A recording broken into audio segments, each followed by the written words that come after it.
and gentlemen, welcome to another edition of the AlteredConfusion Thursday Night Hangout. It is Thursday night. It is indeed. And it is the night of Thursday. What happens on Thursdays, pray tell?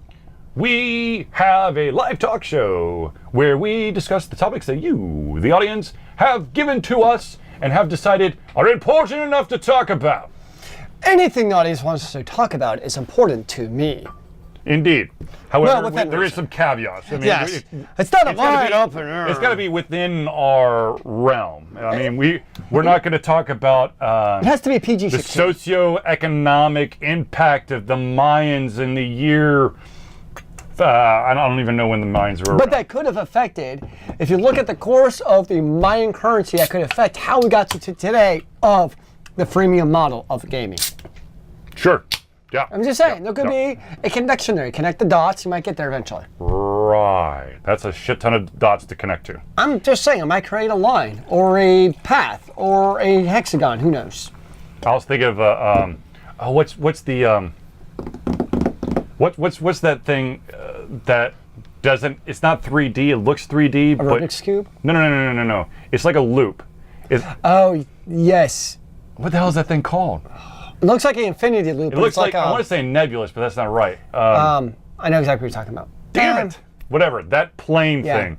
Anyways, ladies and gentlemen, I of course am your host Charlie, and I'm joined once again by the prolific Connor himself, Zealeus. It's a pleasure being here, as always. But of course, ladies and gentlemen, I know that sometimes we have host or co-host rotate in and out. Zealeus is the oldest co-host we have. Like not in terms of age, but he's been with the Alter Confusion show the longest. Am I the oldest co-host? No, you're not. Okay. Jason is. All right. Well, technically, Jesse's the oldest. No, Jason is. No, you've been around the longest. Oh. He's been co-hosting since before me. No, you did the podcast with me though. Oh, and then Jesse came in live studio. Yeah. That's right. Okay. All right, ladies and gentlemen, since we've taken a trip down memory lane. Shut it here. Is that beautiful? Okay, so let's get into some of those topics. And the first one, of course, is something that Zealeus was talking about right before the show, and that is the LFG functionality that's been added to Overwatch. So Zealeus, go a little bit more in depth about it. So one of the big issues that Overwatch and other particularly PvP-oriented games encounter is toxicity. And how to combat that toxicity, right? And so typically a lot of games, so in Overwatch, the normal modes are 6v6. Like all games, there's always exceptions here and there, but let's just say it's 6v6. The problem you run into is particularly for competitive Overwatch, where you care about like your SR rank of the official ranking of how good are you, is that... What does SR stand for? Standard ranking? I actually don't know. Strength ranking? Super ranking. Superman ranks. Ba, ba, ba. So basically, there is a good combination of heroes. So you have defense, attack. No, sorry. You have damage, defense, and support heroes, right? 3 different types. And if you have, let's just say, for instance, 6 DPS heroes, you're probably not going to do very well, right? Skill rating. Skill rating, thank you. The issue is, what happens a lot of times, particularly competitive, is you get into a game and 4 people with insta-log DPS heroes. So now you're stuck. Those bastards. So now you're stuck basically with 1 healer and 1 tank, and you're probably going to get steamrolled because you don't have a balanced team, right? And people would flame out and get angry and all kinds of stuff. Yes. Why? Okay, so this happens across all the PvP. Oh, it's all the games, yeah. It's not just Overwatch. Why the hell do you? Okay, sometimes you got to bite the bullet. This is why I try to learn at least 2 of the classes. Yes, okay? which you should so be. So that if let's say that I'm usually some kind of like hunter. I like to have a little bit of range to my character, but I also will do with paladins, I focused on the range, healer, and actually a beefy healer, not a squishy healer because I'd die, and a guardian, like a tank.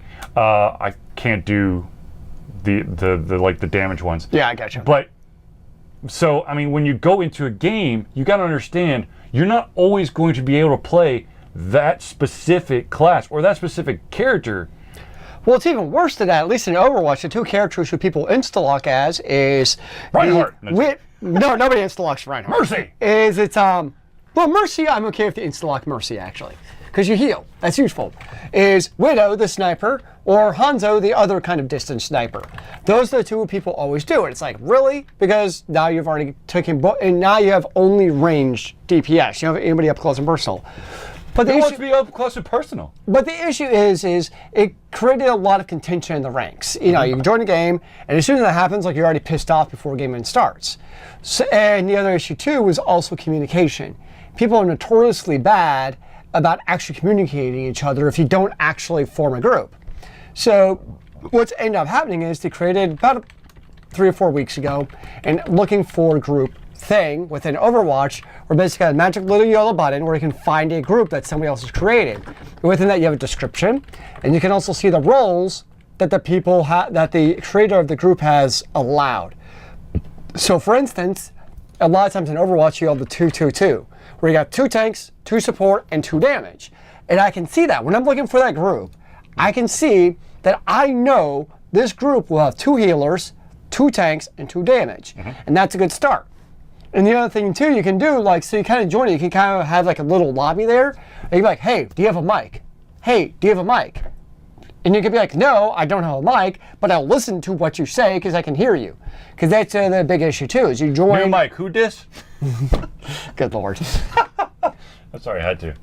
Fair enough. And that's another issue in a lot of, you know, even competitive games, is you have, like, 3 people listening on comms. And the other 3 people... usually DPS, are just off doing their own crazy things and who knows what, not being a part of the team. So basically what I found, at least, is this whole looking for group mechanism has created a much better environment, particularly for the competitive gameplay. Another reason I've liked it too a lot personally is before, when I joined a competitive game and I lost, I just got pissed off because there was really no talking in the mics, no like kind of camaraderie, getting to know your people. Whereas now, even if I lose a game, it's very different if you had a good time playing. You know what I mean? If you're playing with people you enjoy, you know, you gave your all, and it's one thing if you lose because you got outplayed. You know, it happens. You know, other people are good, better than you. Okay, life goes on. It's another thing losing when it's simply because 4 of your teammates insta-locked a certain composition that's not going to win. And the other thing in Overwatch, so if you leave within like 10 seconds or something, like you don't lose any SR. But if you wait any longer and you lose a game, it's like a full rank loss. And so you couldn't really very well like leave a game even though you know you're going to lose. Which is one of the benefits of games such as like PUBG and... It's very quick. Right. Oh, Fortnite. Fortnite. As soon as you're done, you can immediately get back in the queue. So if you're... But the thing is, that's not really team. That's Oh, you know, 1v the world. It's Battle Royale. So I found, at least for me, is looking for group mechanism. And like, I never played competitive Overwatch really until now because it was always such a not fun experience. Because it was always so stressful, you don't know who your teammates are, nobody's actually talking, terrible team compositions. And just for instance, so, you know, played a couple looking for group games, and the other day I'm like, you know, I'm just going to solo queue. No, I'm going to queue by myself, probably play a healer, and just see how it goes. I do that.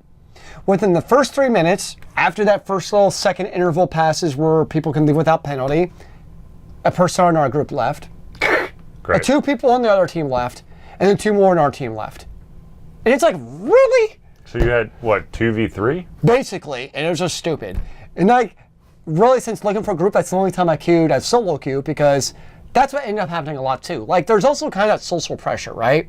Yeah. If you join, like, if you take the time to look for a group, look for a role, talk in the mics, because a lot of groups are like, must have mic. You're going to kind of take that social initiative to talk on the mic, kind of introduce yourself, be like, hey, my name's Zealeus, I do stuff, right? The chances are much less that you're going to leave a game partway through because you kind of put that social currency forward, right? Right. Whereas if it's just a random solo queue competitive game, who cares? Nobody knows who I am. There's no social currency. There's no initiative, no reason for me to stay in that game. Right. So really, since I've started playing looking for group games they're called six stacks because it's 6 players as a group, right? And Overwatch is 6? 6. Okay. Yep. Paladins, it's 5, right? Paladins? Yeah. I don't remember. I think it's 5. Could be. I've had, at least on my team, Yep. I've probably played about 20 to 30 matches since LFG started. I've had 0 leavers on my team. Oh. Which is a great percentage because even before LFG started, that's one of the reasons I stopped playing competitive also. Is because like half the games would have a leaver. And so it's just even when I lose, I don't mind losing as much now because it's a fun environment. Right. And really, I know we talked about before is, online gameplay, right? That's what it plays to have fun. And I played a whole lot of quick play because that's what I found fun. I never played competitive because it just wasn't fun. But now even competitive gameplay is fun because there's a community feel. And that's, even when I played a lot of MMOs, that was always what drug me into like the WoWs and the Rifts and the Final Fantasy 14s was that community. Like, it's sort of like a guild mentality without being a guild. Yeah. And I'm really surprised they don't have guilds in Overwatch yet. I mean, you would think someday it's going to come. Who knows? I don't know. Like, there's no such thing as guilds in like League of Legends or Heroes of the Storm or definitely not Smite or Paladins. That's true. So I mean, it would be interesting. I mean, basically when you look at a guild, you're looking at a team. That's basically what it is. That's really why. So you can kind of like, it's kind of like rating in an MMO, right? Mm-hmm. Is you have this guild. Let's just say you have a guild of 100 people, right? Mm-hmm. And you want to do a 5-man run. What's a 5-man run? I'm talking 40, baby, 40. God, I have PTSD about that, man. So I'm gonna do a 5-man run. I can pull from that guild. I mean, yes, every MMO now has an LFG system. It's just standard, right? But I'm still much more comfortable pulling from my own guild of 5 players who I've played with before. Mm-hmm. I know their strengths and weaknesses, and I know they're not going to be dickwads and leave halfway through because I'm going to kick them from my guild too, right? Mm-hmm. So there's, again, that social currency, that social pressure not to be a D-bag about it. And so, like, that's where I think it'd be beneficial to have that guild because they're a group of players who I'm intimate with and know. But you're right, though. A lot of those PvP games don't have guilds, which is interesting. I don't know. You can have alliance. I don't know. It's interesting. But anyways, it's refreshing to hear that this LFG thing is actually working. It really has in Overwatch. I think it does. And hopefully, it's a concept that kind of bleeds into other games to kind of help dial down the toxicity. Because once again, it's one of those situations where individuals, when they get enough of the nastiness, or if they get in, like, it could be just that one time, they get that specific way, they could be gone from the game. Mm-hmm. Like with me, Smite. Sure. I got sick and fucking tired I get that. of people telling me I don't know how to play a certain character. Okay, Slick, first of all, if you're that gung-ho, play competitive, okay? Yeah. If I'm playing casual, I'm playing it to try to have fun. Yep. I mean, yes, would it be awesome if I won every single freaking match? Hell yes. Everybody wants to win. Yeah, everybody wants to win. Yeah. However, at the end of the day, you know, as long as, for me, I personally, like, as long as everyone seems to be trying, I'm cool. Like, yes. I get slightly pissed off or I get a little agitated, like, damn it, we could have won this. But at the same time, I'm not going to be like, you suck, destroy the game, you should never play this game again, because it's casual. Yep. Yeah. So, I've enjoyed it. I thought of something else, but I just forgot it. It'll come later, halfway through the show. Okay, so let's go with, let's continue that toxicity douchebag train, and let's move on to the next topic. The next topic has something to do with an individual who's been a part of the Smash Brothers community for a long, long time. And he's been trying to implement kind of like a rules of conduct type of situation. And I remembered it. And so, okay.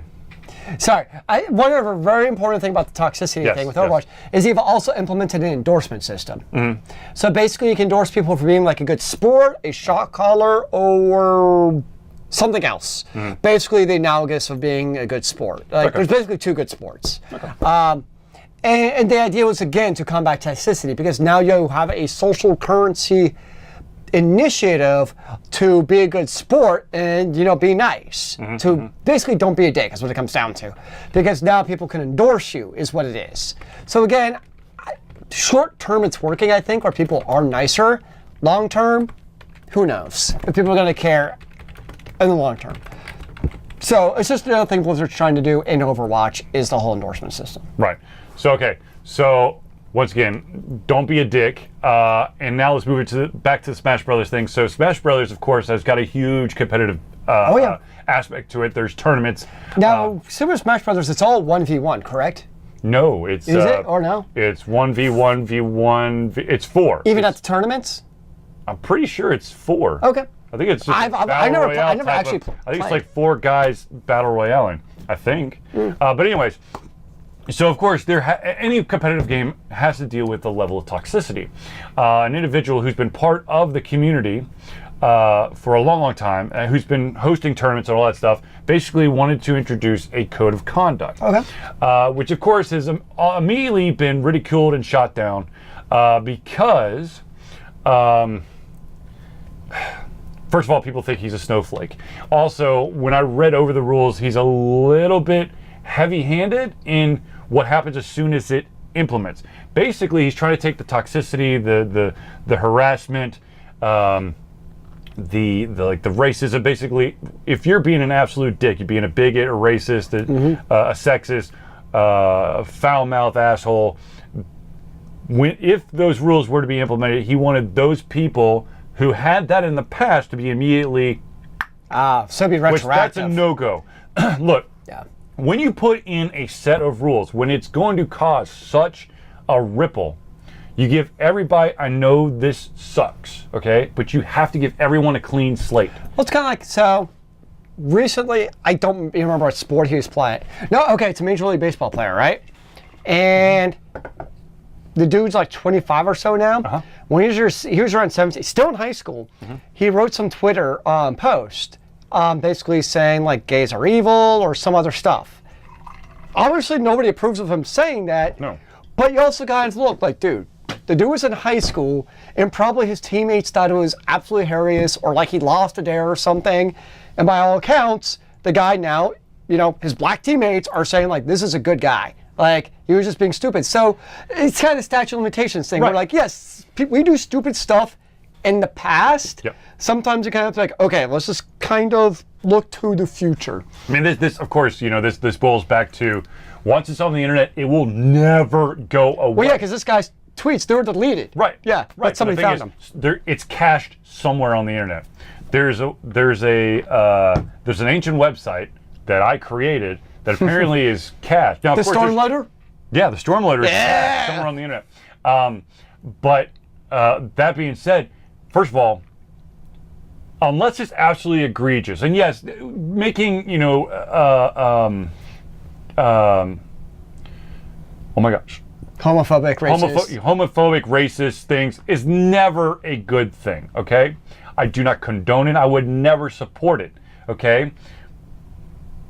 But when you're a kid, I don't want to give like an out here. I really don't. It's really difficult. I know what you're saying. I hear you. People grow, people change, okay? I'm not saying what he did was right. It was absolutely wrong. But when you're you're trying to call someone out on it, what has he done since he's like 25 now? So it's at least 8 years behind him. Has he continued on that streak? Well, and that's the thing is, I think in this case, like going back to this baseball player, it's fair because then they reached out to his teammates. And if the teammates were like, well, he's still kind of a douchebag, then you take those tweets in a different light, right? Oh, yeah, absolutely. But and they're like, okay, this is a pattern, this is a problem.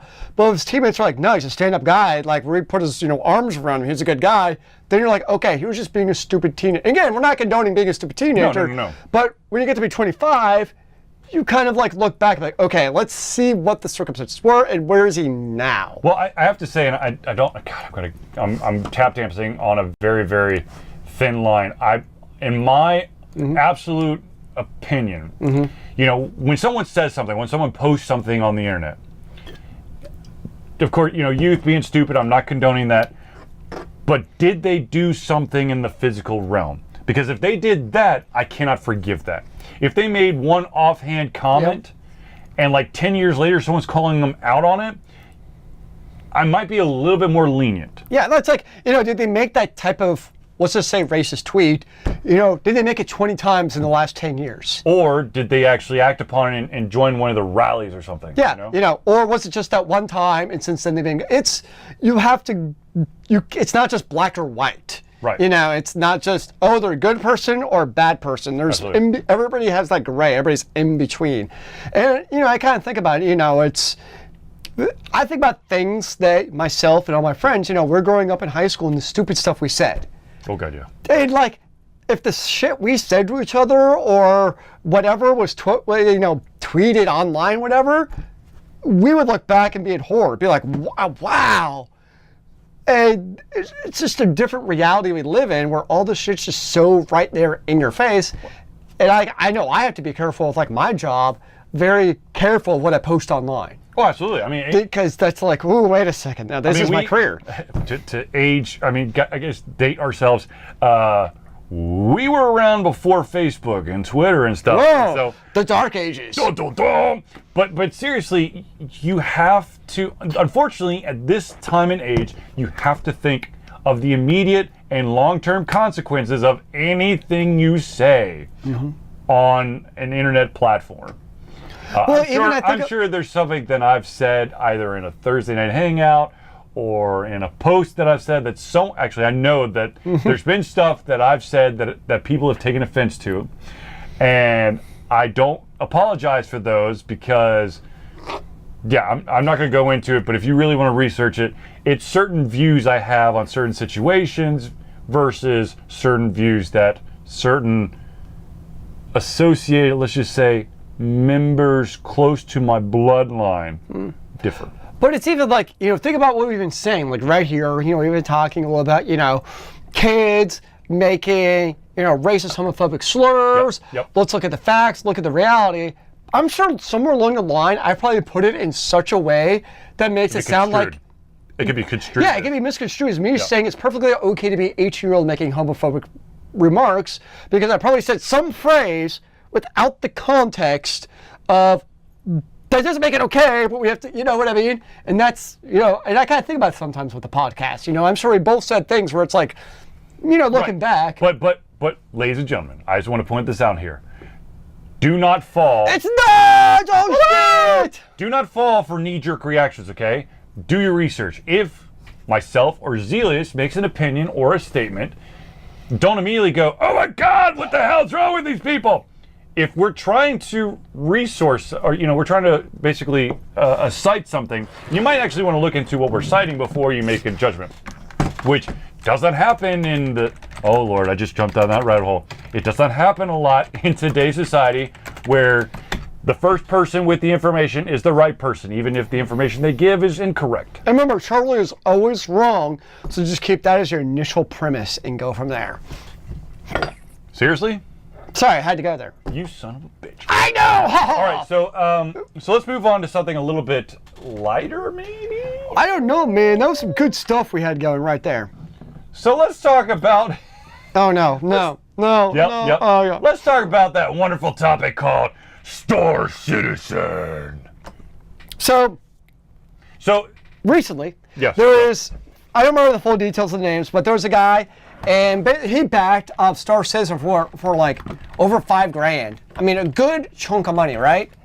And so he recently sued to basically get his money back. And the federal courts, they looked at it, got to court, and they're like, sorry, but, you agreed to this document that basically said, you have 30 days to ask for your money back. Or the EULA. Yeah. End user license agreement. Yeah. Well, to be fair, though, most online donation services, especially comes like a Kickstarter, they're usually pretty straightforward about you have so many days. But it was on Kickstarter and then got canceled. True. And then it was just a PayPal donation thing. And the EULA was very vague. However... Yeah. So he sued, and the other tricky part too also had to do with arbitration, and there was some weird stuff when he donated the first big chunk, arbitration was in the EULA, but then he backed it again, arbitration was in the EULA. It was just all kinds of craziness. But the bottom line is the courts were basically dude, you gave the money, And he did actually technically get services in return, which helped. Is because I'm not saying it was mini-service. Don't get correct. Oh, I totally agree. Like, and that's why he was suing. It's because it wasn't really a whole lot, but he was able at least to go around a ship hangar or some shit. You know what I'm saying? Like, he did get. It's not like it was complete vaporware. No. I know it's close to it. There is some sort of I can log in, but I can't do shit. Yeah, so there is technically something. there is a product that you can interact with. And obviously, most and a lot of backers are feeling this way that they got ripped off. Yep. For me at least, I don't feel a whole lot of compassion for him. I mean, it's a game, and I'm sorry. This is, when it comes to Kickstarter, like the things I've Kickstarted personally. I know Charlie's a little bit different than me. It's because it's like people I know, like the Craigs. That's all I do. That's all I do now. I know, yeah. But like the Craigs of the world and Pugmire. Eddie Webb. Thank you. And it's like people like I know have an authentic project. I'm like, yes, you are getting my money because I know that this is something real. And also, we know that you have a good track record. Yes. And so when people complain, like, man, I gave, $5,000 to this Kickstarter or whatever it was at the time I gave it to him, and now it's a pile of junk, I'm like, well, guess what? Like, what did you expect? Not that you should expect failure, but at the same time. No, I totally agree. And to be honest with you, I've had to change my, I guess, my backing, not standards, but philosophy. I do not back video games, with the exception of SnarfQuest. Okay, that's a good fit. Because I know that gentleman in person. Yes. He's been here on the show. Yes, he's been here on the show to talk about SnarfQuest. I know that he's a very capable programmer. But it's that personal relationship. That gentleman is called Dr. Unity. Yes. Okay? He knows the Unity engine, backwards, forwards, upside down, turn around, and hokey pokey, or something. I don't know. Turn it all about. Your left hand in. So I know his stuff. But yes, early on, I was like, I just wanted to back because I thought, oh, this is cool. I want to support these people. Yeah. I no longer follow that. Just like Zealeus now, I back individuals who I know. There's I think it's Eloy Lassault with Part-Time God version 2. Mm-hmm. I met that gentleman at AlteredCon. Yep. And so I was like, I want to back that. Absolutely. Craig Campbell, of course, who's been on this show multiple times. The show Mergers and Acquisitions and Capers. I've been a part of his Nerdburger podcast. Die Laughing. I've been a part of the Nerdburger podcast. I've also been the gentleman who has captured some of the priceless moments at AlteredCon for Nerdburger, where Craig punched Mike, and also the rock paper scissors tournament to end all rock paper scissors tournaments. But there's a gentleman by the name of Derek A. Kamal that I met through Craig, who has a book and also did a couple of pencil paper RPGs. Mm-hmm. I backed the last one. I didn't back the first one because I didn't know him then, but I did back his book. So I mean, it's absolutely. I only support those who I am so confident that they'll be able to give me a finished product. And I also think, it's not just us. I think in general for people, because when Kickstarter first came out, it's a great concept. It's kind of the idea is basically give the small people, who don't have the backing of, let's just say, an EA, to make the game of their dreams. It's a fantastic idea, but I think what it's also done is some of the larger scale failures, like, right now I'm calling Star Citizen a failure, is it's forced most people to kind of, I think, be more like us. People aren't freely giving as much when it comes to backing games as they used to be. And we've talked about past on the show is a lot of times now when it comes to video games on Kickstarter, it's no longer where you can just have like a pie in the sky idea. Like, I'm going to create the best video game ever where we have alien languages, planets, all dynamically created, and it's all in a spaceship that can all the stuff. But not only can you have a spaceship, but you can also get in the spaceship and walk around said spaceship. And now you have to have basically almost like a playable prototype of the game before it gets in the Kickstarter to be like, this game could actually come to fruition. So it's also kind of in a way forced Kickstarters in general to kind of raise their bar a little bit. of You hope. You hope. I mean, there's always going to be exceptions. Just like anything else, there's always going to be people on Kickstarter where it fails. Or you can have a fancy name that's backing it, and or creating it, and so you get, I hate to say this, but you get suckered in, and the next thing you know, you have no idea where the hell your money went, and it's like 6 years removed, and you still have not a clue what the hell just happened, because you've been taken for such a ride. We're talking, of course, the Star Citizen, the gentleman who started Star Citizen was the guy, basically the brains behind the Wing Commander series. And then he left for TV, came back, and everyone's going, oh my God, Wing Commander, that was so amazing. Blah.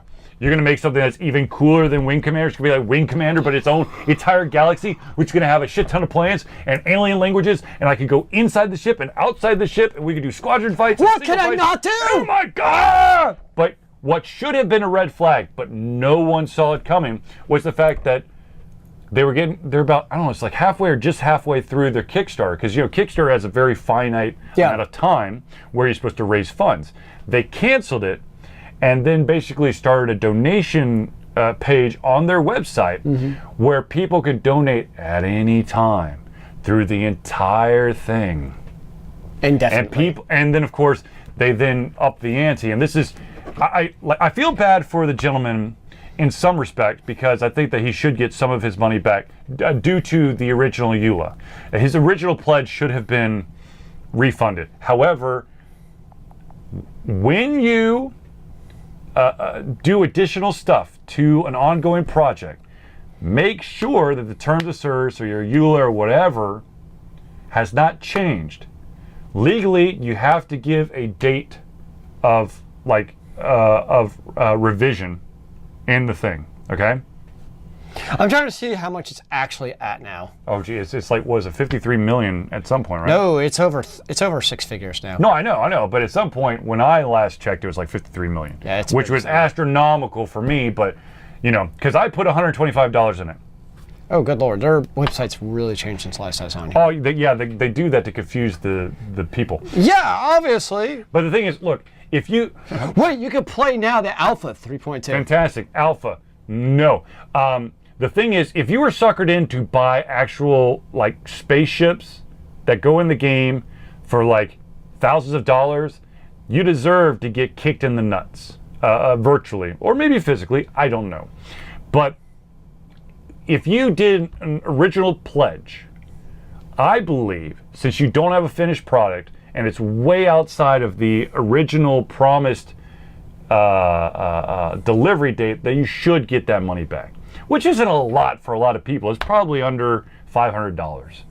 And at this point, well, first of all, I know that they've probably been burning through that shit like this crazy. This game requires a quad-core processor with 16 plus gigabytes of RAM. Good okay, Lord. well, I don't have that anymore. It's like the Twilight Princess thing. It's like, yeah, it's going to be definitely GameCube. And they're like, fuck, we keep screwing this up. So we're going to put it on the Wii. And we're not going to put it on the game. We might put it in the GameCube later, but right now we're going to put it on the Wii. And the reason why I say that is because as soon as Twilight Princess was announced, I pre-ordered it from the evil video game capital seller, GameStop, and I literally had my pre-order receipt tacked to my corkboard the entire time I was in Orlando, and finally had to cancel it 2 months before I left because they decided to go with the Wii. Nice. You son of a bitch! Anyways, okay, so I do feel sorry to this gentleman for some point, but let's be honest, by the time that Star Citizen fully is realized, we will have basically written the rights to being able to play it to probably our grandchildren. You can play. We will not actually get to play the game. Yeah, it could be in your will to your kids. Exactly. No, it'll be the kids. Screw that. Brody and Finn will be almost 1 foot in the grave by the time that Star Citizen's finally out. Apparently, you can start the adventure for only $45. Start the adventure. The roller coaster ride that is, we don't know when shit's going to happen. But anyways, I know we're hating on Star Citizen. I'm sure there's something out there. I mean, they are the poster child, though. Yeah. I mean somebody's got to be, right? See, the funny thing is, you know, it's really easy to do like Duke Nukem Forever as a poster child of like promises that they've never been fulfilled. Yes, it eventually came out because Gearbox like, look, this is stupid. Let's just get it out so people can say it's there. It's shit, but it's there. But the thing is, Star Citizen continues to gain more money. That's the crazy thing. Right. It's not like we're just waiting for a product that may or may not ever come out. You're not putting more money into the machine. With Star Citizen, you're constantly throwing shit at this machine and hoping that your, I don't know, $20 is going to change the fate of the game, which of course it's not. It seems like I don't see how it's ever going to be released. It's not. It's too vast for the. I mean, you'd literally have to have half of the entire game industry work on that shit. Because it's like 8 games feasible. In one. Yeah. Exactly. It's Squadron. It's solo piloting. It's I think there's some city building in there or something. Exploration. There's city building. There's trade. I mean, it's like EVE Online got like Superman powers and had really crazy tantric sex with World of Warcraft, and then messed around with whatever the best flight simulator is out there, plus a mech simulator. Plus, I think somewhere in there is SimCity. Oh, plus Skyline. Rosetta Stone. Oh, whoa. That was out of left field. Because you have people getting paid to create alien languages. So what if in order to play Star Citizen successfully, you have to learn a foreign language? A made-up foreign language. Well, of course, you know, I mean, that's not too far out of the realm of possibility. I mean, people know Klingon. Hey, Tolkien created his own language on his own. Yeah. I'm just saying, you could hire one person. People can do that, okay? People can do it. Shouldn't be that hard. No, of course not. All right, so Star Citizen, take it or leave it, I don't know. There was, I don't know if y'all have seen it, and I hope that you have, there was a fan-made short featuring Nathan Fillion as Nathan Drake. And who doesn't love both the Nathans? Uncharted series. And I have to say that I loved almost every minute of that video. Almost. I will say that it was a little sketchy because I played the first 3 Uncharted games. Okay, I haven't played the latest, or maybe the latest 2. I think there's one out there that I haven't played. I was not completely sold on Nathan's counterpart. I think his name is Sully, the guy who's kind of like he's kind of like the mentor, but helps him out, and then the female is just kind of like. But I did like. It's not quite his castle compatriot. Well, no. The thing was, Nathan Fillion was a little too Nathan Fillion, a little bit too jokey. I mean, I believe he could definitely do Nathan Drake, but it was just a little bit too cheesy. But overall, I liked it. I'm like, and movie, please. Of course. And to be honest with you, this is, if it gets enough traction, this is how it goes. Or you create something and then leak the footage, and then the next thing you know, you have a Deadpool movie. Thank you, Ryan Reynolds. You never know. He's like, I don't know who leaked the test footage for Deadpool. I mean, it made sense to leak the footage. I mean, look what happened because the footage was leaked, and whomever did it was really smart. It was Deadpool. Yeah, exactly. Deadpool leaked his own footage. Yeah. He would. So I have to say, I'm, you know, of course, it's a pipe dream. This shit's not going to happen. But I'd love to see Nathan Fillion play Nathan Drake. I just, you know, they made so many terrible movies from video games. Why not try another? Yeah, I agree. Trying to think if there's anything else. I'm going to leave the Xavier thing alone. Oh,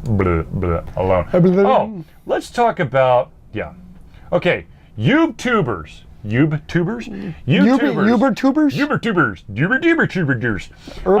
Those individuals out there who are either in support of or are huge YouTubers, okay?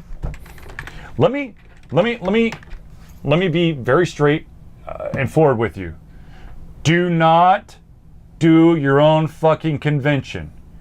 Popularity and success on the YouTube channel does not equal you know what the fuck to do with a convention. You need an event coordinator. You need to understand all that goes into a convention. You need to understand all the costs that go into a convention. Before you're like, yeah, we're gonna throw this huge convention at this hotel, it's gonna be amazing! What could go wrong? A shit ton. Oh. There's been so many failed conventions simply because of some famous person, usually a YouTuber or some internet celebrity going, yeah, we're gonna do a convention over here. Sounds like what they need is a YouTube convention for all the famous people to come to this one. I think it's called VidCon. I think it's called VidCon. I think that's exactly what it is. That sounds like a convention I will not be going to. Look, if I could you? I would, if I had enough financial backing, I would love to do an Alter Confusion convention. Kickstarter! I would call it, I call it ACE, the Alter Confusion Expo. Yeah, Kickstarter. We could get DreamHack to come and play video games with us. DreamHack, MomoCon, Andocon. Nerd Nation Magazine, Nerd Burger Games, Nerd Burger Podcast, Vitamin Geek Podcast. The thing is, I understand how much it takes to pull off a successful convention. First of all, ladies and gentlemen, let me make this abundantly clear. Unless you are extremely lucky, you will never make a dime off a convention. It's not a moneymaker unless it's not a moneymaker. Unless you're like one of the big convention companies. Right, if it's the event company that's helping coordinate the thing, that's probably making some bank, simply because they're helping all the shit behind the scenes.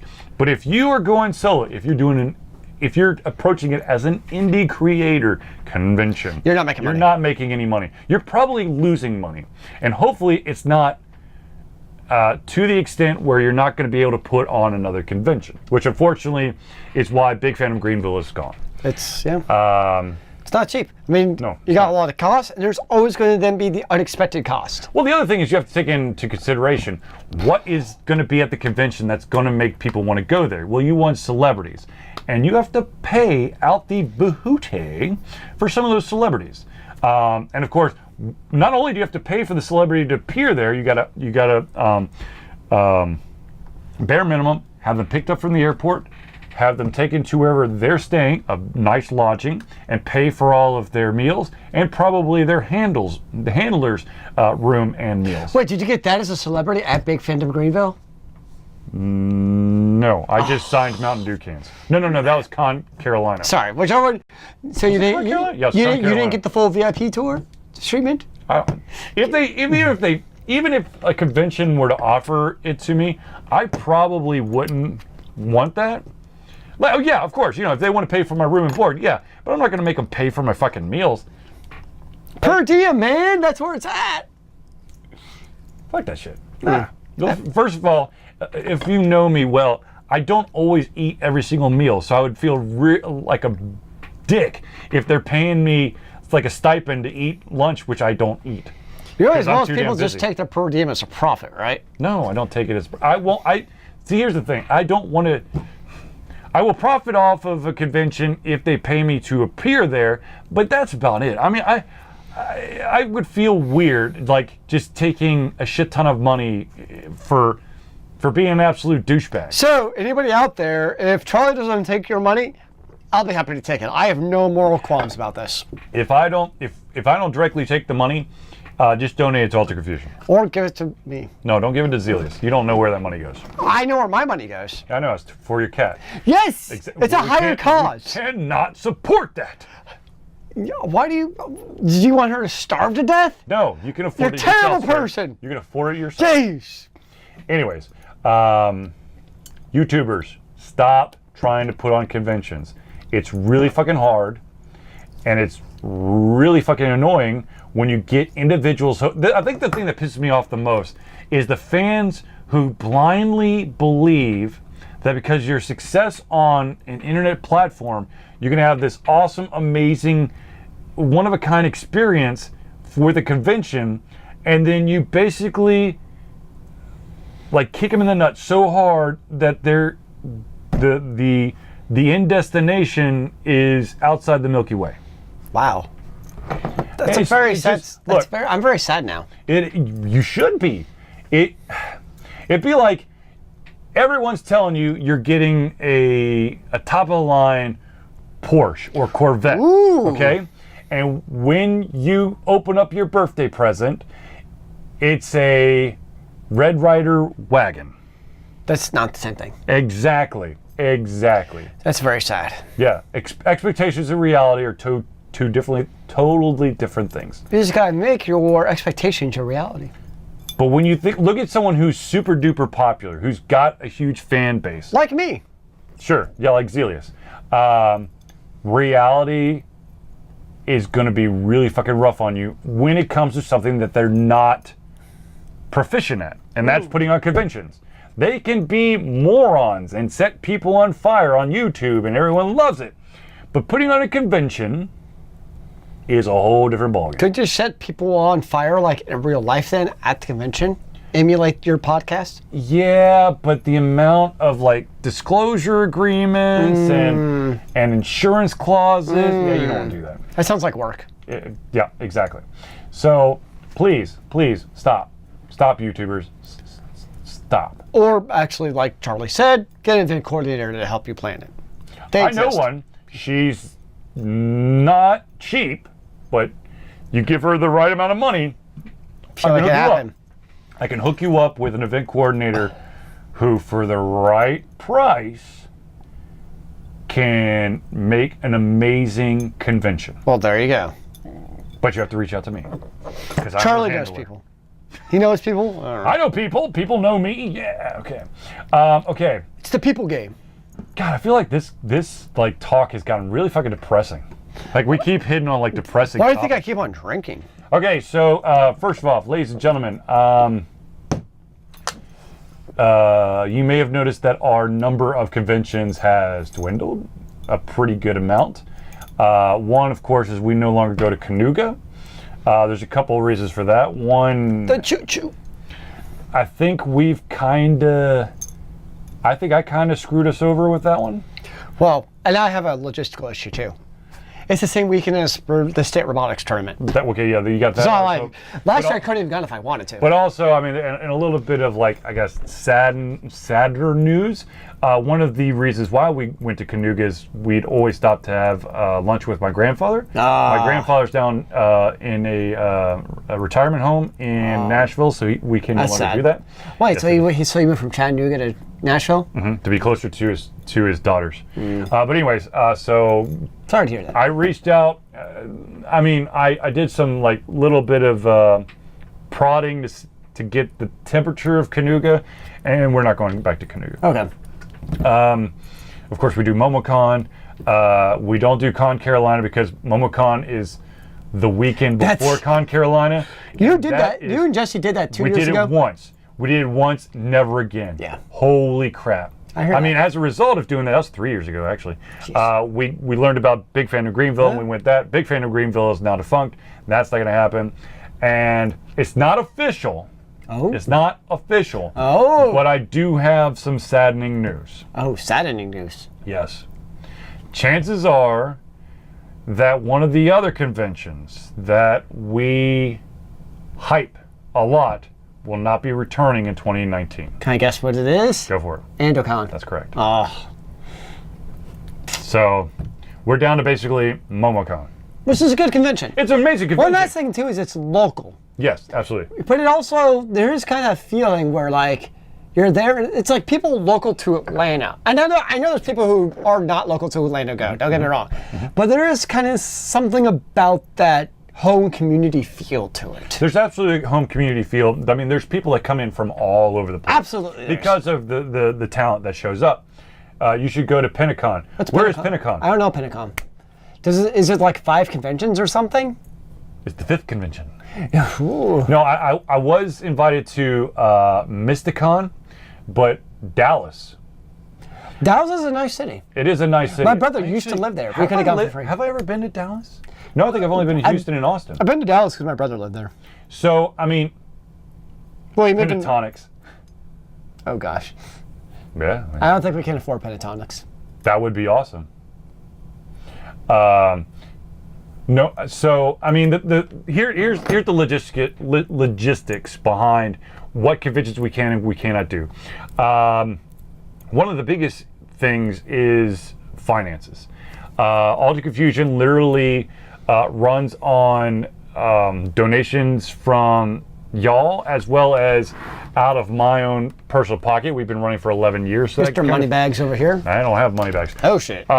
So one of the things that a lot of people don't take into effect is that even if you have a fan table, because what we usually try to do is we try to get to conventions that have fan tables. Fan tables are free. They do not always include a badge. Most of the time they do not include a badge, which is fine. We're also considered media, so I usually get a press badge, so I could do that. We try to do panels. Some conventions have a certain amount of hours that you need to have in order to get a panelist badge. It seems like in the last year or two, they've kind of jacked up the number of hours to get that free badge. Sort of. General. In general, yeah, there's been, because a lot of people have been abusing the system where you have like, well, I was on the panel roster. I didn't actually attend the panel, but I got a free badge. We're always in the audience, man. Right. So, I mean, yes, there's a lot of like stipulations and regulations and rules and whatever for conventions. But the thing is, at the end of the day, even with a fan table, the vast majority of conventions, you have to pay for power. MomoCon is a 4-day convention. That's 4 days worth of power. They've got a baseline cost that's basically built into it. I think it's $167. So that's a huge hit. So to go out of state, we're talking about, at bare minimum, hotel fees and probably convention fees as well. Either power or badges if we don't have, if there's like an astronomical amount of hours you have to be present on panels in order to do that. It starts adding up very quickly. It does, absolutely.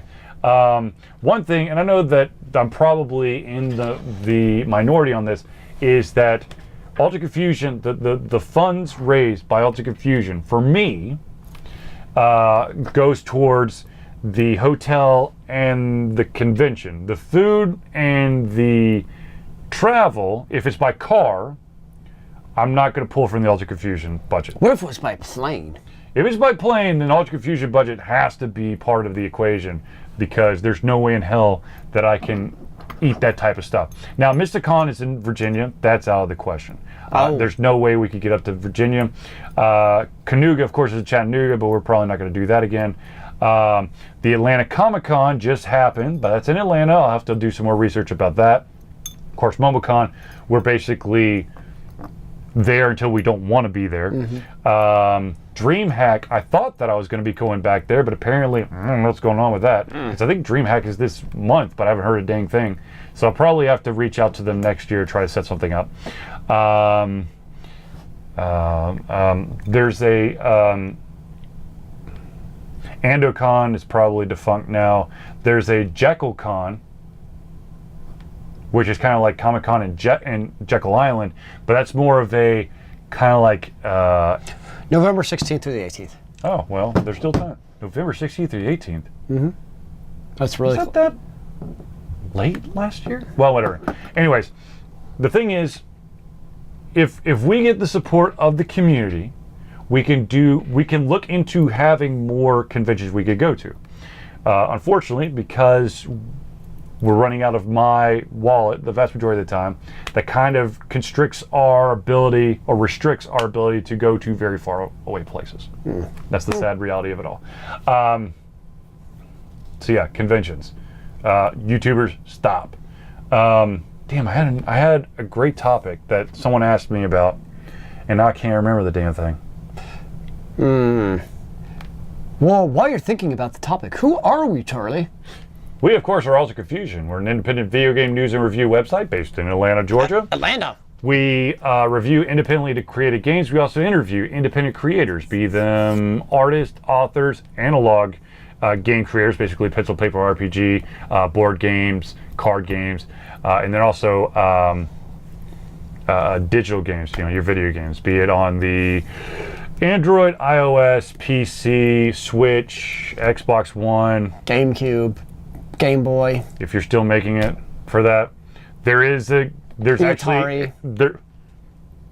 there is actually some a project that I backed on Kickstarter back in the day who still plans on releasing their game for Dreamcast. That'd be very impressive.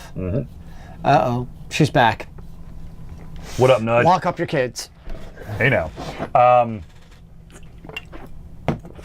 Preferably not with her. Oh my. Damn it. I really. Oh God. There was someone asked me a really good question. I can't remember. Ladies and gentlemen, if you, the audience, have any questions or topics, just hit us up in the chat window. No, just World of Warcraft working yet? Are you able to survive your withdrawal from WoW, from like the great blackout of 2018? What happened? Basically, it was yesterday or Tuesday, the login servers were just kaput.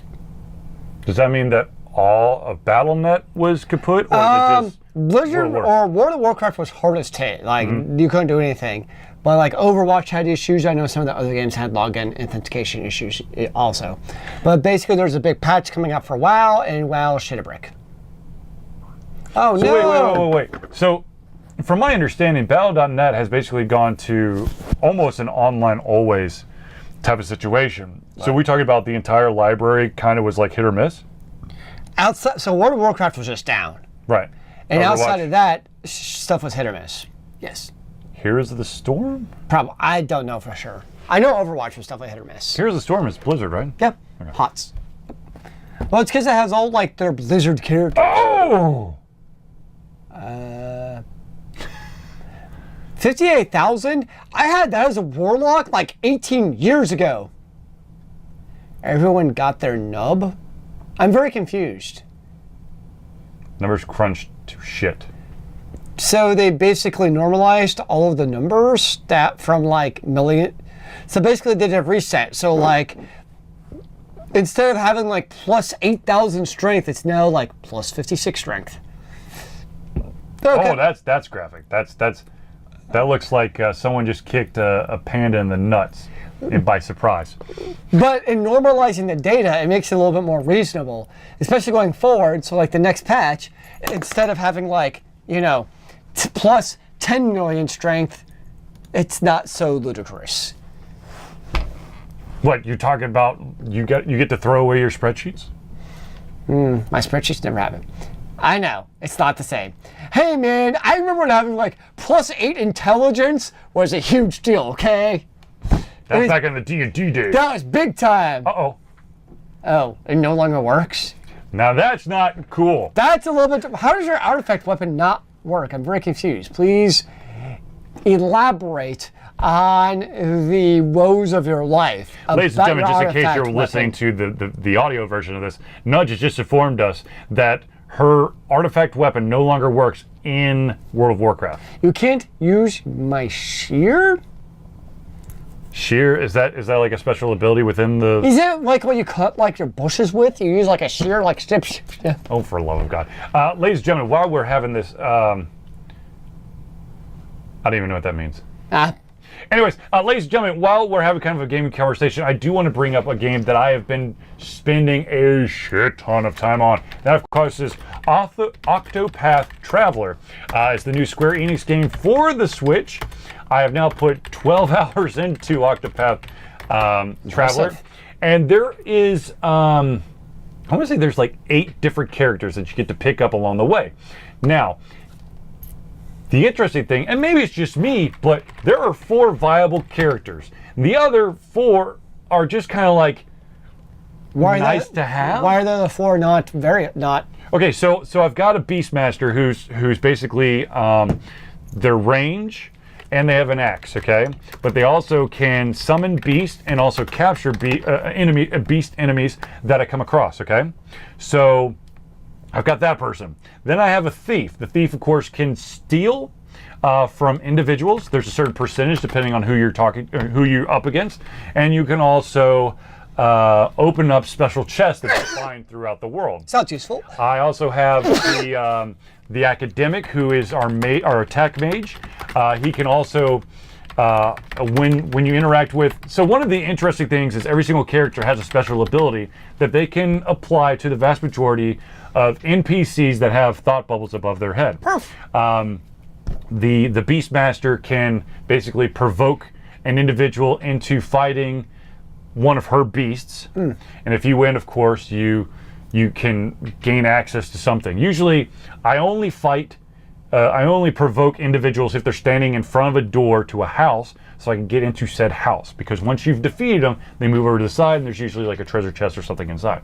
So you got that. The thief, of course, when you interact with people, you have a percentage chance of stealing stuff off of them. With the academic, you could do something called scrutinize. And scrutinize basically takes a look at the character, and there, of course, there's a percentage chance, and they can unlock basically the character's background, and also if there's something special about them. You may gain a discount at the local inn, so you don't have to pay as much. You could unlock additional items to be for sale in the armory stuff. You also can learn information about hidden items that might be in the city. So I've got, like I said, I've got the Beastmaster, I've got the Thief, I've got the Academic. The final one for me is the Soldier, who's basically like, I'm going to beat the shit out of you type of character. The tank. He has the ability to basically duel. He could basically force someone into a duel. So there's some times where individuals can only be provoked, and there's times that individuals can only be forced into a duel. Which, okay, so that's first of all, the fighter has a shit ton of HP. Awesome. The Academic can definitely do a shit ton of damage, and also, the Academic, every single time he goes into battle, he'll immediately do an analyze for all the enemies there, and at least reveal one weakness for each enemy. Because that's the other thing. Every single enemy has X amount of weaknesses. Could be 2, could be more.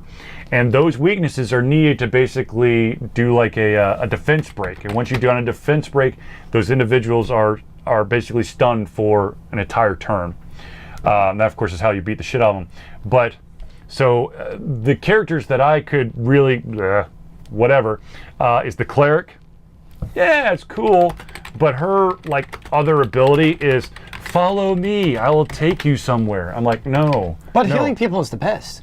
It's not big. It's not that big enough of a deal for me. Yeah. Another one is the Dancer, who does I don't want to say seduce, but it's along that line. Basically, it's another come follow me type thing. I'm like, no. Seducing people and a healer. That sounds like a winning combo. Then there's a character called the Merchant. The Merchant's kind of interesting simply because the Merchant can go up to anyone who has a thought bubble and buy stuff off of them. Literally, the Thief sees what you could buy off of someone, okay? So I'm like, so it's interesting. If I were to pair the Thief and the Merchant together, I could go with the Merchant, kind of see what's there, and then actually what I should do is I should do the Thief, see what's there, see what has a high percentage chance of being stolen without being recognized, and then if there's something that has a very low percentage, I would then buy it with the Merchant, but I don't give a shit enough to do that. The Thief is actually quintessential to the entire game. I'm sorry I keep going on about this game, but Thief is quintessential because they can find exclusive items that are required for certain side quests. So you'll go up and it's like a fancy dancer garb or something, and you run into someone like, I always wanted to be a dancer but I never had the outfit to pull it off. You're like, here's the fancy garb, and you get a shit ton of money. One thing, if you fail the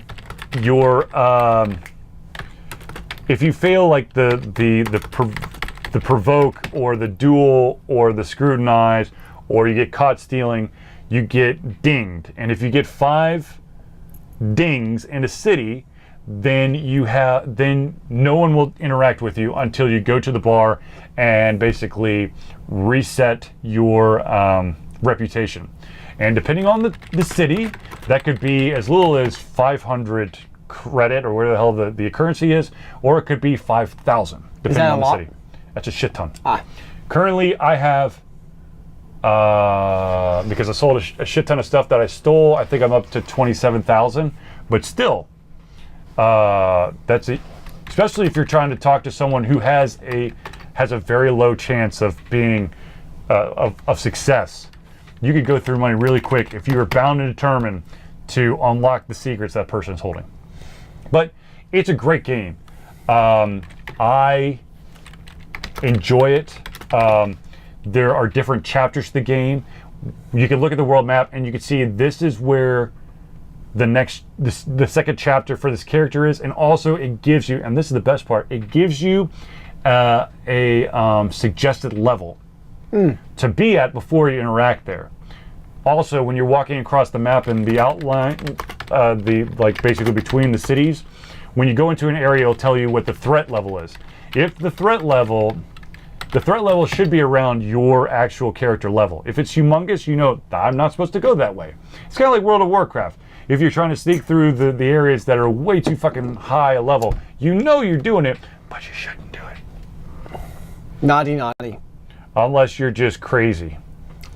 I mean, like when I first started playing and I didn't know there was a tram between Stormwind and Ironforge. Yep. So I walked across the entire damn continent because I didn't know there was a forge or a tram. I don't remember what there was like a random city that was Alliance, but like from there to get to anywhere, you had to go through like, I don't know, high level shit for the Horde to get somewhere else. I'm like, oh, I can make it. There's a port town. I don't remember what my it is. problem is when I first started playing World of Warcraft is my laptop didn't have enough video memory to render the end city map. Oh, that sucks. And so when I played, I just assumed that there was not a map available. Like I was just like, oh, okay, there's no mini map, no big deal. So there was like nothing to indicate to me that there's any kind of break out like a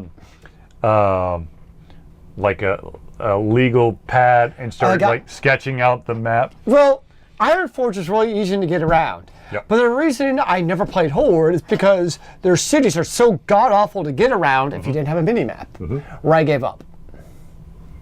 And never actually played a Darnassus. I've never been to Darnassus, because I never played like a Dark Elf. I don't know. I played a Dark Elf. That's the only thing I played. A Dark Elf hunter? My character's name was Demon Hawk. Ooh. Yeah, I played that when Cataclysm came out. Mine was Zealeus Warsaw. You were always Zealeus something underscore Wa. Arr. Or War or something. Arr. It's always Zealeus underscore insert random letters here. I know that there was some rhyme or reason. Actually, there's no underscores in there. There was an underscore, I swear to God. No, World of Warcraft, dude. It was Zealeus Warsaw. Bullshit. I know what I'm talking about. Whatever, dude. Apparently, Charlie's having this bullshit and he's running away. I'm leaving. I understand fully why you're leaving. Actually, I don't understand. Charlie just leaves me. It hurts my feelings. What are you talking about, Nudge? I don't know what your super or gay boys is. I think you're talking random shit to us and it really hurts my feelings. And now I'm going to go cry with Charlie in the bathroom, even though he probably would not approve, but that's okay.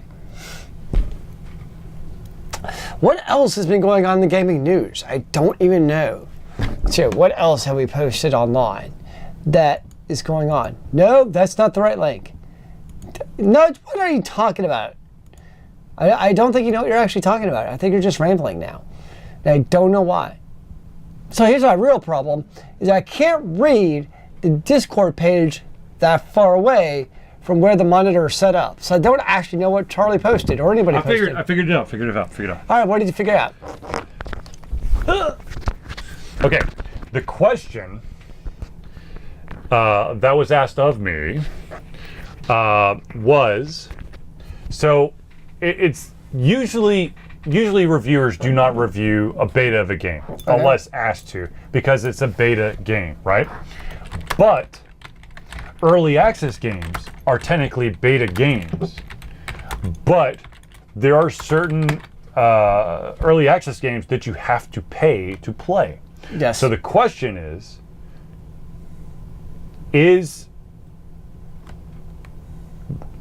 when should you review an early access game that you pay as if it was complete, even though it's not complete? Yes. I agree. Because to me, when you're reviewing a video game, you're reviewing it in its current state. I mean, you can always have like a caveat at the beginning, be like, you know, starting off, this is an early access game. But from here on out, and the reason is you have to speak to your audience, right? Because when I read a review of a video game, I'm looking for what is the state of the video game at this current juncture in time.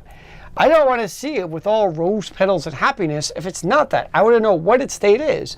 So for me, yes, you review a game, tell me how it is now. It doesn't do anybody any good by sugarcoating your review of a video game, even if it's early access. I mean, one of the things that, I guess technically, I don't know if you could, see the thing is, first of all, I am not a huge fan of early access for a lot of reasons. One of them is, especially if your game was kickstarted, when you put it into early access, that immediately screams to me, we ran out of money, we need your help. Also, there are certain companies out there that literally, they gauge the potential success of the game based off of the early access purchases. If there's none, they basically just, you know, leave the ones who've paid money out to dry. They're like, well, we tried as hard as we can. If enough people inform me that this game is something that you should look into, yes, it costs something, but it's going to be worth it, I'll probably jump in. The thing is, to be honest with you, technically what you could see as early access, because it's ever evolving, is an MMO. Because it's going to continue to change. Hopefully for the better, sometimes for the worse, depends. I mean, look at World of Warcraft. I mean, in a way, you could almost consider vanilla Warcraft an early access version of World of Warcraft compared to where it's at today. Well, there are some people out there who believe that vanilla Warcraft was the real Warcraft. The one and true World of Warcraft. Someone decided to screw with the formula and dick the hardcore gamers over by making it super duper easy for the newbies. Oh, good Lord. Now, there's people out there who believe that. Okay, the hardest part of vanilla WoW was getting 40 people together who weren't bloody dicks. Stupid. Like, you look back now. Leroy Jenkins. And like, the extent of the raids were literally, you see that big red circle? Don't stand in the big red circle or we'll all die. It's like 10% of the entire area. Don't stand in the red circle. So you want me to stand in the red circle? Yes, that's exactly what happens. Okay, so, but anyways, I think I've already stated this, but I do think that if I'm paying for a game, even if it's in early access, I'm going to give it a review as if it was a finished product. Sure. And I may not, I might say that it is an early access game, but I do also believe that individuals should be smart enough to see when the review was posted. Okay, that's fair. That is a difference, because you're right. Reading a post from 2016 is probably, especially if it's still early access, which is very possible, is not particularly relevant 2 years later. You would hope. You would hope. True. If it is still relevant, there's something fucked up. That's very fair. All right, ladies and gentlemen, let's do a couple quick... I have to go up and feed my cat! Oh, shut up. Go! Anyways, ladies and gentlemen, if you... I recommend, no, I request that you follow us on all of our social media platforms so that you can get the latest and greatest of all things that are Altered Confusion. To do so, I highly recommend that you like us and follow us on Facebook. At Facebook/AlteredConfusion. Of course, if you want to, you should also definitely keep up with our YouTube channel because that's where all of our videos go. At youtube.com/AlteredConfusionLLC. And of course, ladies and gentlemen, if you're watching this recorded or you're listening to the audio version, catch us live every Thursday night from 8 p.m. Eastern Time to 9:15-ish p.m. Eastern Time every Thursday by going to twitch.tv/AlteredConfusion. You can also hit up our website, which has all the information. Of course, it's basically our home base. www.AlteredConfusion.com. And then, of course, ladies and gentlemen, if you want to follow our Twitter feed, which can, once again, another way to get all of your pertinent information, you just need to follow at AlteredConfusionLLC, and there's no N because the N word. Break the internet. Oh no! And ladies and gentlemen, I know that it's not in our little ticker at the bottom if you're watching the video version, but you can also look up Altered Confusion on Instagram. We do have an Instagram account where you can just see probably silly pictures of Charlie, myself, or me and Zealeus, or just random gaming pictures. Who knows? But that being said, we've got one more thing to just kind of pimp out, and that, of course, is, ladies and gentlemen, there's this beautiful thing called Patreon. Oh, I think pimping out yourself. That's Patreon.com. Patreon is your chance to be a patron of Altered Confusion. By doing so, you are pledging a monthly donation anywhere from $1 up. That money goes to Altered Confusion, exclusively Altered Confusion. I have to say this part because it's been asked many times. It does not go towards the Feed Zealeus's Cat Rose Foundation. That's the only reason I'm here. No. The money goes straight to Altered Confusion. It helps us with the upkeep of our equipment, also allows us to go to conventions. As stated previously, MomoCon, which is in Atlanta, which is where we're based, the electricity basically emptied out a huge portion of the Altered Confusion fund because the electricity for 4 days was $167. And it's not a pay as you use, it is simply a, this is how much you're going to pay, and we know that you're not going to use that much. So through Patreon, you can, like I said, it's a monthly donation. It's anywhere from $1 up. We love for you to do it that way. If you feel like you want to do a financial donation, but you do not feel okay with doing a monthly donation, you can do a one-time donation to our PayPal account by clicking on the Donate Now button, either on Twitch or on our website, www.AlteredConfusion. Once again, the money goes straight to Altered Confusion for all that stuff.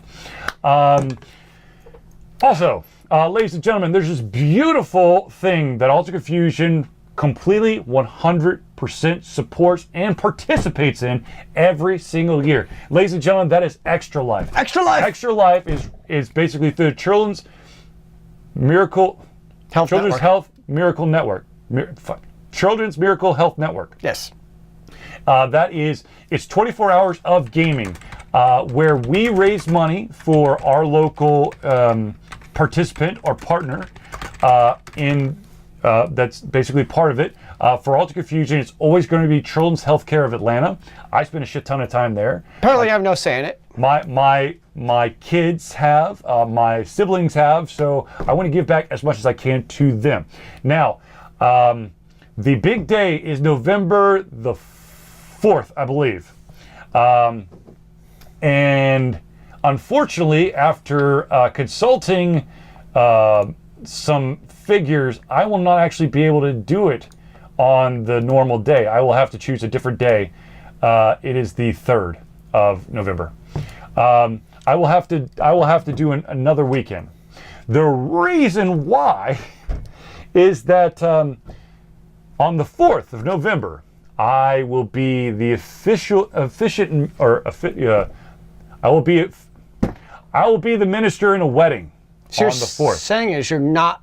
I will not be gaming 24 hours. You actually on the don't 3rd. care that much about the children. No, I do. Nope. And if I could, Sorry. I would. You could. So You got to put your dedication. So what's going to happen is Zealeus is going to play the 24 hours for me.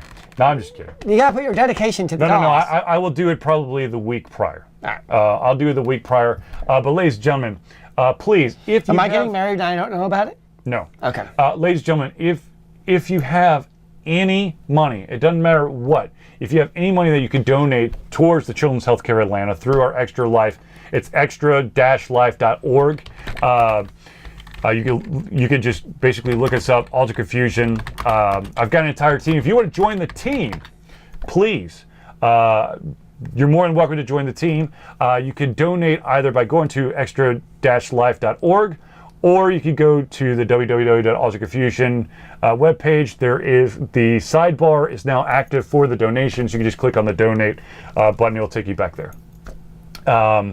So I believe, do I have any more shout outs? It's probably time. That's probably the time. So, ladies and gentlemen, I want to thank everyone who tuned in to the Altered Confusion Thursday Night Hangout. I do want to point out that we do this every single Thursday from 8 p.m.